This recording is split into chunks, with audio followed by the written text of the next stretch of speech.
And now we're going to go to Carl Bearden, United for Missouri. Hey, Carl, welcome to the show. Hey, Tim. Thanks for having me on. Hey, what's your opinion quickly on paper ballot versus electronic? What do you advise people to do when they ask you? Request a paper ballot. There you go. And then there's no question. There you go. That's what I thought you were probably going to say. Hey, Carl, we got about 8 minutes here, so I think we can get through these.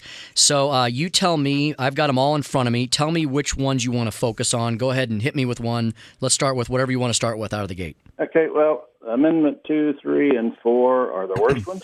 Okay, so go ahead. Amendment 6 is the best. Okay, Amendment 2, 3, and 4. Carl says vote no.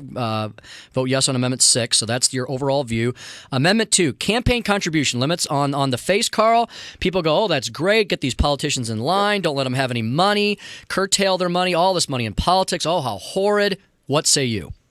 We're a victim of our own false perceptions and believing that folks like you and me, as we served, were bribed and bought. And the fact is, it doesn't happen. And what you're going to have, though, with campaign finance limits is you're going to have all sorts of shuffling of money. You're going to lose transparency that we have today. When we eliminated campaign limits, we went to transparency. So we need to keep that transparency, and these campaign finance limits will actually reduce transparency. Plus, it's a violation of speech. Whether you can give $5, you can give $50,000 or more. That's part of your speech. And if you're willing to violate someone else's speech, when are you willing to have yours violated? So it's a definite no. Right, Carl. And Carl, you said to me offline, I think a week or two ago, you said, okay, first they're going to come for the political. This is political speech, obviously. It's your freedom to spend your money. First they're going to come for that. Then what are they going to come for next? Right. And so once you're willing to surrender some speech, even if it's somebody else's, yours is in line sometimes, so just buckle up. And I completely agree with you on this one. I urge a strong no on this. Folks, I know it sounds good on its face. We didn't even get into the procedural problems with this ballot initiative. It's written very poorly. It's written by somebody who has an axe to grind. He bills himself out as an ultra-conservative, but this is really a selfish thing that he's doing because he's mad at people who write big checks and try to support conservatives, and he can't. I don't know what the deal is there, but focus on what Carl... It'll be challenged in the courts, too. So focus on what Carl said. If you are a believer in the Constitution, then you would vote absolutely no on this because it's a limitation on political speech. Carl, let's go to Amendment 3. People are really confused about this one. I think you and I may come out in the end a little differently on this, maybe for different reasons. This is another cigarette tax up on the ballot. So tell me what's wrong with this one in your mind? Well, the first thing how you know it's wrong is because it's for the children. And so the first time you hear that, you need to run the other way. It's about putting early childhood education into the Constitution, by the way, and empowering 13 unelected bureaucrats to administer over $300 million of tax money, which supposedly is in a lockbox, except the lockbox contains at least $36 million worth of administrative costs that can be increased annually by the legislature. So it's not a lockbox. But the real thing is Big Tobacco is funding this. They funded the initiative petition. They're funding the campaign in 3 or 4 different pots.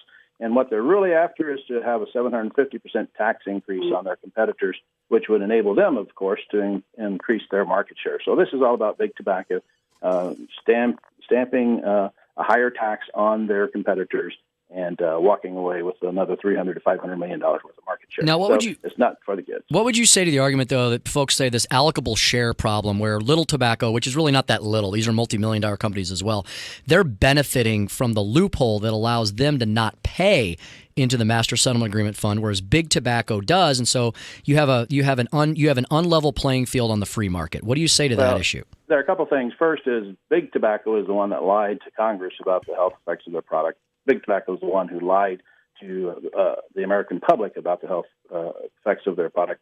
And so that's why Big Tobacco, because they were getting sued and losing billions of dollars, decided to cut their losses and do this Master Settlement Agreement. The small guys were never part of that agreement. And the small guys do pay into an equity, into the allocable share. They do pay into an escrow fund. The only difference is they can take their money out sooner. And so this is really, again, just Big Tobacco trying to stamp 750% tax increase so they can increase their market share and hurt their competitors. It's not for them anything about the children. They're just using those as hostages. Okay. I'll do like O'Reilly does. I'll say I disagree with you on that one and that I think it closes the loophole. They have an unfair free market advantage and that the money will be directed to children. But we're going to move on. Let's go to, okay, Carl, this one, talk about confusing. Amendment 4. This one, looks really good. Hey, we're going to put into our Constitution that nobody can ever raise taxes on certain things again, even though we don't have those taxes today. Isn't that wonderful? What say you? Well, first off, the language is bad. It does say services, but it says or transactions that weren't in place at a certain time. So it's not just services. It's any future sales tax if you read the language. I think there's an error there. And then it has a retroactivity clause, which I think will be challenged. But here's the real deal of it. Today, we're already protected constitutionally from these massive tax increases on anything, whether it's services or anything, because the Hancock Amendment requires the legislature to place before the people the approval of taxes that raise, over $95 million, for example.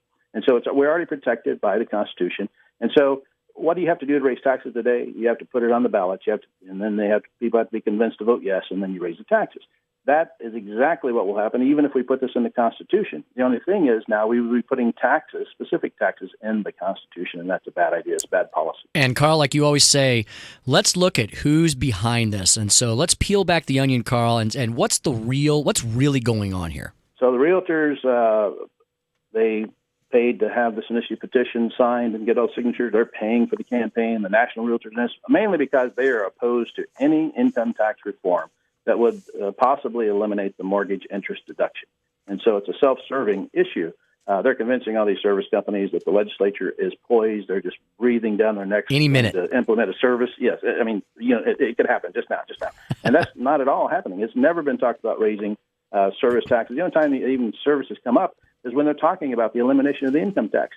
And who doesn't want to keep all the money that they earn, right? Right. And then they decide to spend it. So this is basically the Realtors. It is the Realtors who are pushing this under their special interest, who want to prevent the loss of the mortgage interest deduction. Yep. And to be honest, I have yet to ask anybody if they bought their house because of that mortgage interest deduction who have told me yes. And Carl, I got to wrap up with 1 minute here. But let's end on a high note. The last one is number 6, voter photo ID.